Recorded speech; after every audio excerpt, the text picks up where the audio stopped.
Welcome to the Deep Dive, the place where we take that pile of sources you've got and really pull out the core knowledge for you, fast and deep. Today we're tackling a really foundational text in personal development.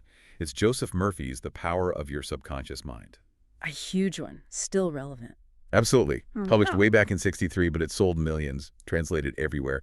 It's clearly struck a chord.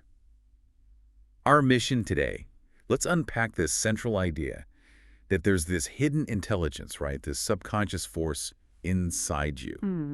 And it doesn't really react to what's happening out there in the daily chaos. It responds to your inner beliefs, your dominant thoughts. And that framing is so important because, a lot of people just dismiss Murphy as simple positive thinker. Right, just wishful thinking. Exactly. But he argued, pretty forcefully actually, that it was much more structured, like a spiritual law almost, consistent. His core point was that the mind, it's the builder, the master builder of all your conditions. So if you want to change your world, You've got to change that inner conversation first. that's the starting point. Okay, this is fascinating. Before we get into the how, let's quickly set the stage. Who was Joseph Dennis Murphy? Born in Ireland, 1898. Yeah, and his path was, let's say, unconventional. He started training to be a priest, a Jesuit, Wow, okay. but then he heads to the U.S. in 1922, trains as a pharmacist, gets degrees in psychology, religious science. It's quite a mix. That background sounds really unique, gives him a different lens, maybe. Definitely. And he got really involved in the New Thought movement. People like Thomas Trode, Ernest Holmes, they were big influences. For listeners who might know those names, but maybe not the whole movement, what was New Thought really about, in a nutshell? Well, the core idea was seeing the divine or creative power not as some distant judge, but as this impersonal responsive force within us. It directly linked your consciousness, your beliefs, to what shows up in your reality. So it's bridging that gap between, like, faith and maybe psychology. Precisely. And that let Murphy, when he became this really popular minister out in L.A., Drawing huge crowds, I read. Thousands. yeah, huge crowds, it let him blend those traditional ideas with these more modern psychological principles. Okay, right, let's unpack that. If that's the foundation, let's get to the core concept. Murphy's two minds. What is this subconscious mind he talks so much about? How's it different from the regular conscious mind we're using right now? He makes a really sharp distinction. Your conscious mind, that's the captain. Okay. Yeah. It chooses, analyzes, makes judgments, decides things. It's your reasoning mind. The logical part, the one thinking, is this podcast making sense? Exactly. But the subconscious mind, that's like the engine room. It's the powerhouse. It just executes the orders. And here's the crucial bit, the really fascinating part. The subconscious, it doesn't reason. It doesn't argue or debate. Yeah. It just accepts whatever the conscious mind gives it as true. Wow. It's ruled entirely by suggestion. So it's like this incredibly powerful, totally loyal servant, but it doesn't think for itself. It doesn't judge the orders. Not at all. It just carries them out. You know that old example, don't think of a pink elephant. Yep. And immediately you do. That's the subconscious taking the instruction, the image, instantly. Logic doesn't matter to it in that moment. Okay. And this leads right into what Murphy called spiritual law. And we should be clear for the listener, this isn't about religious dogma for him. He saw these as like mental laws, like physics. Immutable principles. Yeah, they work whether you believe in them or not, kind of thing. And that big law is, as within, so without. That's the one. The subconscious is this creative force, and it operates based on your inner state, your beliefs, your feelings, not logic, not effort. It's all about the internal landscape. Exactly. And he uses this great metaphor to make it stick. He says the subconscious is like fertile soil. Okay, I like that. Simple. And the seeds, well, those are our thoughts, our beliefs, our fears, our hopes, anything we consistently entertain. So whatever seed you plant in that soil, Be it true or false, fear or faith, eventually it grows. It becomes visible in your external world. You're basically always gardening whether you realize it or not. actively cultivating your reality. Okay, that's a powerful idea. So if our mind is this non-critical servant and we're constantly planting seeds, how do we make sure we're giving it the right orders consistently? This brings us to prayer, right? Right. Because Murphy had a very different take on prayer. He absolutely did. For Murphy, prayer isn't about, pleading with some far-off God. Right, not begging. No, it's a scientific act almost. Spiritual act, yes, but scientific too. It's about impressing a desired state clearly, confidently onto the subconscious. And the key thing is the subconscious doesn't really care about the words themselves. It cares about the feeling behind them. Ah, so it's not about reciting the perfect phrase. It's about the internal conviction. You have to Yes. genuinely feel that what you desire is true, or at least possible, like it's already happened. Yes, feel the reality of it. Trust in its fulfillment as if it's already done. That's the impression you need to make. Okay, now, I can hear listeners thinking. Now, this sounds a bit like wishful thinking, maybe even magical thinking for some. Mhm. How does Murphy deal with, the big external stuff? Things that clearly aren't just from our inner thoughts, like wars, economic downturns, accidents. That's a really important question, a necessary one. Yeah, like if I'm thinking positive thoughts about abundance, but the stock market crashes, what happens then? Right. Murphy acknowledges we live in a shared reality, absolutely. But he pivots the focus back to your internal response and the opportunities that arise even within chaos. He'd argue, okay, you can't control the market crash itself, but your subconscious programming determines how you react to it. Okay.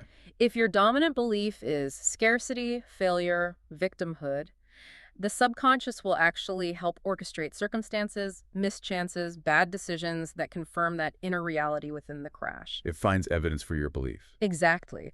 But if your dominant belief is resilience, resourcefulness, finding a way, the subconscious starts working differently. It attracts the ideas, the people, the circumstances that help you navigate through that chaos successfully. So it's about how you meet the wave, not necessarily stopping the wave itself. Precisely. And connecting this to the bigger picture, things people call luck or miracles.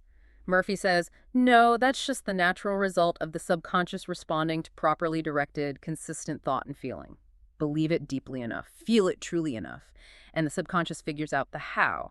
It orchestrates the means. That distinction belief determines the response and orchestrates the how that feels crucial. Yeah. Okay, for someone really trying to grasp this, let's boil it down. Yeah. What are the core operational principles here? Number one seems to be, the subconscious accepts what you believe. No arguments, it just acts. Correct. Whatever the conscious mind holds as fundamentally true, the subconscious takes as its command. Okay, principle two. Thoughts are seeds. They bear fruit. What you think about, feel about, imagine consistently, that becomes the blueprint for your life. Continuous thought becomes lived experience. And number three, this is the booster rocket. Emotions accelerate everything. Ah, the feeling part again. Yes. The subconscious responds way more powerfully to deep feeling, deep conviction, that sense of relief or joy or security that the desired outcome brings much more than just dry, logical thought alone. So the emotion is like the fertilizer for the seed. Makes it grow faster, stronger. You got it. Ah. That emotional charge is the switch. And this leads us right into the practical stuff. Because Murphy wasn't just theory, right? He gave very clear practices. Yes. People want to know how to do this, how to intentionally impress that subconscious soil. What are the essential practices he lays out? Okay, first one. Use affirmations with feeling. Choose a statement that really resonates with what you desire. Not just what you want, but the state you want to embody. Like a core truth you're aiming for. Exactly. And you repeat it slowly, calmly, letting the feeling, the conviction build up inside you. You're trying to get past that conscious mind's skepticism. So it's not just chanting words. No, definitely not. The goal is deep impression. You want the subconscious to really absorb it as fact. He often uses examples around prosperity like, I'm aligned with divine success. All that I need flows to me now. And you repeat that until you feel it, like in your bones. Yes, until you feel that sense of truth, that conviction. That's practice one. Okay, that focus on feeling is key. What's practice number two? Visualization before sleep. This one's powerful. Murphy called those moments, just as you're drifting off, sacred. Why sacred? Because your conscious, critical mind is starting to power down, right? It gets quieter. And the subconscious becomes super receptive to suggestions. It's that halfway state, the liminal space. So visualizing before sleep is like hacking that sleepy state to plant seeds when the soil is most fertile. That's a perfect way to put it. Hack the liminal state. The action is, imagine a scene. Make it vivid, full of emotion. But here's the trick. It has to imply the desire is already fulfilled. Ah, not the process of getting there, but the end result. Exactly. Don't visualize struggling or working hard. Visualize the feeling of accomplishment. Feel the handshake closing the deal, see the healthy body in the mirror, feel the joy of the relationship. Whatever it is. And you carry that feeling into sleep. Yes. Give the subconscious its assignment for the night. Okay. Affirmations with feeling, visualization before sleep. What's the third piece? This sounds like it requires discipline. It does. And that's practice 3, replacing fearful thoughts. This is about mental hygiene, really. Constant vigilance. How does it work? The moment you catch yourself thinking an unwanted thought, worrying about money, fearing failure, beating yourself up, you have to consciously stop it. Interrupt the pattern. Say to yourself firmly, no, that is not what I want. To stop the tape. Stop the tape. And then immediately consciously replace it. Put in an image or an affirmation that reflects peace, trust, the outcome you do want. Maintain the garden. Murphy used that metaphor. My mind is a sacred garden. I plant only what I wish to harvest. See a weed, pull it out instantly. Plant a flower right there. Pull the weed, plant the flower. I like that. It's active. Okay, so these 3 practices, affirmations, visualization, thought replacement, they build self-mastery. How does this translate into, say, the real world of business or achieving goals? Because listeners always want that practical link. Absolutely. Murphy taught that success in business, career, anywhere it doesn't start with the strategy or the funding or the marketing plan, those are tools, sure. But not the source. Right. Success fundamentally begins in your consciousness, your dominant belief system. Think about it. The subconscious, acting as that loyal servant, starts to orchestrate things.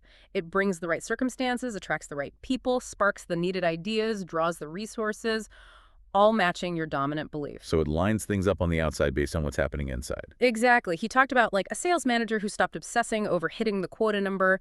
Instead, he started vividly feeling and visualizing the customer satisfaction after the sale, the feeling of a harmonious, successful team. Focused on the feeling of the outcome. Yes. And what happened? The subconscious shifted the how. Better strategies emerged, unexpected partnerships formed, sales went up. It wasn't magic. It was the inner state directing the outer action and attraction. And the flip side is obvious, right? If worry and doubt are running the show inside. Then confusion, delays, obstacles, they tend to show up outside. Because that's what the subconscious is diligently working to create based on its instructions. But when you cultivate clarity, confidence, gratitude inside using those practices. Success starts to bloom externally. The outer world, Murphy insists, is always, always mirroring the inner one. It has to. Wow.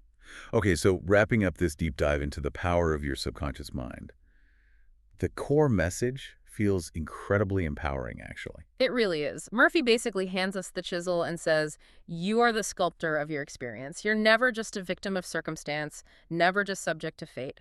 Every thought, every belief, every image we consistently hold. It's like a prayer, a blueprint, planted deep in that fertile subconscious soil. Just waiting for time and trust to let it grow. Manifest. That quiet, profound power within. So maybe the final thought for everyone listening today, as you go about your day, as you head towards sleep tonight, maybe ask yourself, what have I been planting in my garden lately?